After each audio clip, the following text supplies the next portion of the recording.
செந்தூர பொட்டு வச்ச சிங்காரி சிங்காரி சினுசினுக்குற காத்துப்பட்டு கிடுகிடுக்குது காஞ்சிப்பட்டு முந்தான பந்தாடும் பொய்யாரி பொய்யாரி ஈரட்டு வயசு காதி வாய் திறந்தா பொய்யதான் பளபளக்குற தக்காளியே பளபளக்குற பப்பாளியே. நேற்று கூட சொல்லி இருக்கிறார், என் உடம்பில் ஓடுவது ரத்தம் அல்ல, இந்த உடம்புல ஓடுற ரத்தம் பூரா நீங்க ஊத்துன ரசமும் போர்ந்தாயா. 2000 பெண்கள் மிகப்பெரிய மூவண்ண கொடி யாத்திரை பார்த்தாலே தெரிகிறதா? சொன்னதை திரும்பி திரும்ப சொன்னால்தான் நீங்கள் செய்த குற்றங்கள் மக்களுக்கு தெரிய வேண்டும் என்பதற்காக எதிர்கட்சியினர் இதை சொல்லி இந்த சப்ப காக்கா இல்லாதையும் பொல்லாதையும் சொல்லி உன்னை ஏத்தி விடுறான். அண்ணன் ஸ்டாலின் கேக்குறாங்க, எதிர்கட்சி தலைவரின் கருத்தை பற்றி என்ன நினைக்கிறீர்கள்? அரைத்த மாவையே அரைத்துக் கொண்டிருக்கிறார் என்று. மறைத்த செய்தியை நீங்கள் மறைத்துக் கொண்டிருப்பதனால் அரைத்த மாவையே அரைக்க வேண்டி இருக்கிறது. எப்படி சார் நீங்க வாங்க வாங்க, ஏன் பயப்படுறீங்க? வாங்க, நான் அடிக்கல மாட்டேன், வாங்க. அண்ணன் ஸ்டாலின் பதற்றத்தோடு இருந்து கொண்டிருக்கிறார். டெல்லிக்கு போகும்போதும் பதற்றம், வந்த பின்பும் பதற்றம், போவதற்கு முன்பும் பதற்றம், ஒரே பதற்றம். இன்னைக்கு டாஸ்மாக் ஊழல்கள் ஏதோ நடக்கிறது என்று மதுரை உயர் நீதிமன்றம் சொல்லி இருக்கிறது. நீ ஊர்ட்டமா, உன் நல்ல மனசுக்கு நீ தான் ஜெயிப்ப.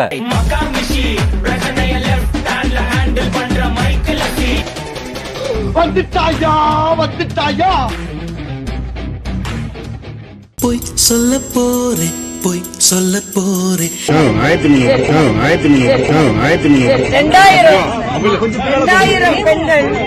2000 பெண்கள் மிகப்பெரிய மூவண்ண கொடி யாத்திரை செந்தூர் வைத்து இங்கே பெண்கள் மிகப்பெரிய ஊர்வலத்தை சென்னை மேற்கு மாவட்ட தலைவர் தம்பி பாஸ்கர் அவர்கள் தலைமையில் நடந்து கொண்டிருக்கிறது. கொஞ்சம் சொல்லேன்ப்பா ஏன்னு. அதெல்லாம் ரகசியம், சொல்றதுக்கு இல்ல. கொஞ்சம் சொல்லேன்ப்பா ஏன்னு. அதான் சொல்றதுக்கு இல்லன்றல்ல. இதில் மகளிரணி தலைவி உமாரதி போன்றவர்கள் எல்லாம் கலந்து கொண்டிருக்கிறார்கள். ஐயோ, இதுல அது ஜிலேபி கொண்ட, இந்த மாதிரி கொண்டைய இந்த ஊர்ல நான் பார்த்ததே இல்ல. ஏமா இந்த கொண்டைய கொஞ்சம் மேல தூக்கு. நான் குறிப்பாக இந்த கூட்டத்தில் கலந்து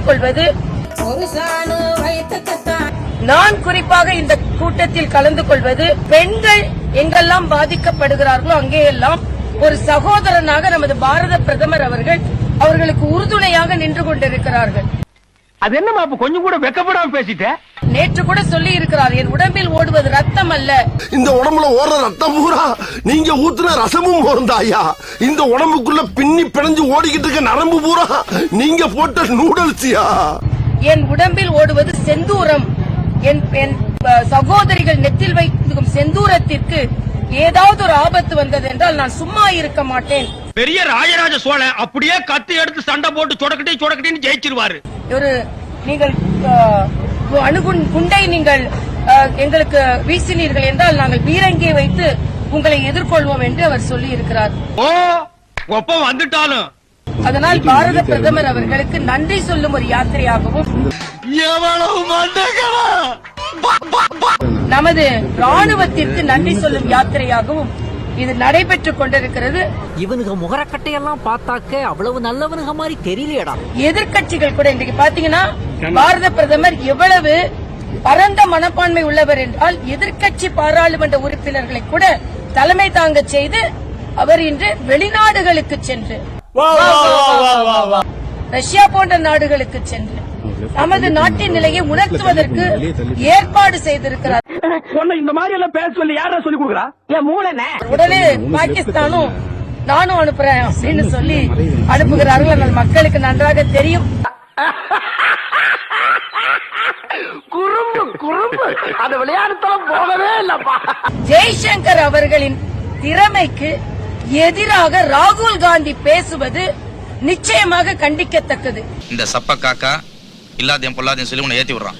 அவனை நம்பாத. போர் வழிமுறைகளின் வழிதான் அவர் சொல்லி இருக்கிறார். ஒரு நாட்டில் அது முதல்ல சொல்லல, ஒரு நாட்டில் தீவிரவாத முகாம்களை மட்டுமே அழிக்க போகிறோம் என்பதை மற்றவர்கள் பாதிக்கப்பட மாட்டார்கள் என்பதை ஒரு நாட்டிற்கு தெரிவிப்பது போர் வழிமுறை, போர் விதிமுறை.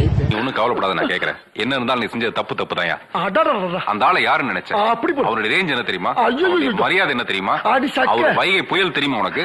பின்ன அவன தெருவுல மேற சூரியனாயா? எதையோ திங்கிற பண்ணியா? பொதி சுமக்கிற கழுதியா? அதைத்தான் ஜெய்சங்கர் அவர்கள் பின்பற்றி இருக்கிறாரே தவிர ஏதோ உளவு சொல்வதை போல அவர்கள் சொல்லிக் கொண்டிருக்கிறது. சொல்ல போனா காங்கிரசுக்கு ஆதரவான யூடியூபர்கள் தான் உளவு சொல்லிக் கொண்டிருக்கிறார்கள். அடி பாவி மகளே.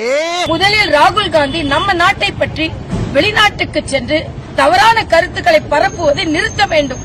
இல்லை என்றால் காங்கிரஸ் தலைவர்கள் அவருக்கு வலியுறுத்த வேண்டும் என்று நான் கேட்டுக்கொள்கிறேன். ரொம்ப சந்தோஷம்.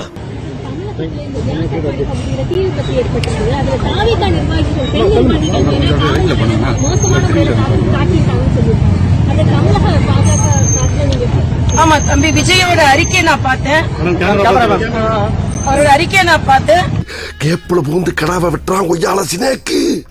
தீயினால் பாதிக்கப்பட்ட பெண்களுக்கு மக்களுக்கு உதவி செய்வதை தடுத்திருக்கிறது காவல்துறை. அவர் அழகாக சொல்லி கேள்வி வலிமையாக கேட்டிருக்கிறார். என்ன கேட்டிருக்கிறார் என்றால், தமிழகத்தில் நடப்பது மக்கள் ஆட்சியா இல்லை என்றால் பாசிச ஆட்சியா? இதற்கு திராவிட முன்னேற்ற கழகத்தை சார்ந்தவர் பதில் சொல்லி ஆக வேண்டும். அது கிறுக்கி சிறுக்கி. இதையெல்லாம் நாங்க வசந்த மாளிகையிலேயே பார்த்துட்டோம். இப்ப போய் பிலிம் காட்டிக்கிட்டு தண்ணியா குடி.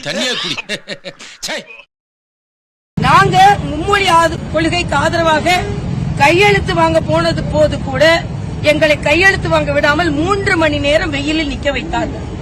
நாங்கள் அடிபணியாமல் கையெழுத்து வாங்கிவிட்டு தான் பின்பு அந்த இடத்தை விட்டு நகர்ந்தோம்.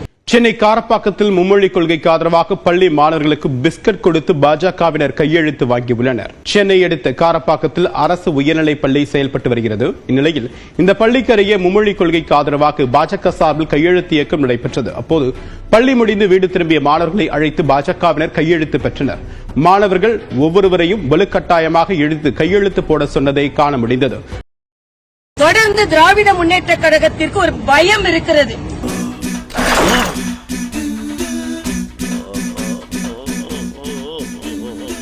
எதிர்க்கட்சிகள் என்ன நடவடிக்கை எடுத்தாலும், என்ன போராட்டம் அறிவித்தாலும் உடனே அதற்கு அனுமதி மறுக்கிறார்கள்.